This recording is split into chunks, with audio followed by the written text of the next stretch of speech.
来乡亲啊，继续来看台南麻豆油仔花季搁开始咯。会当看到真侪家长带着小朋友、甲工作人员互动耍游戏，除了会当来踅打位之外，现场嘛会当互亲子野餐，做伙来闻到油仔香，度过美丽假期。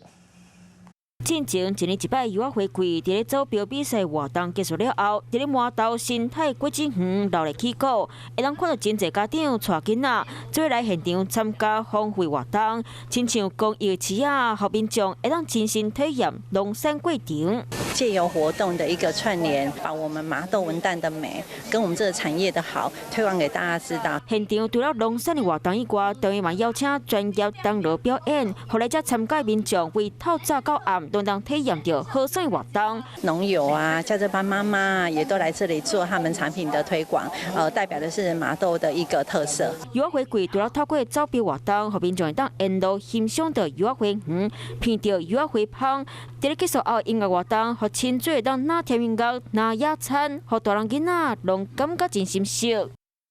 Hello， 大家好，我是乃瑜，要教给大家2个任务。第一个，华视新闻的脸书专页，你按赞了吗？还有华视新闻的 YouTube 频道，赶紧订阅起来，还要记得按赞，开启小铃铛哦。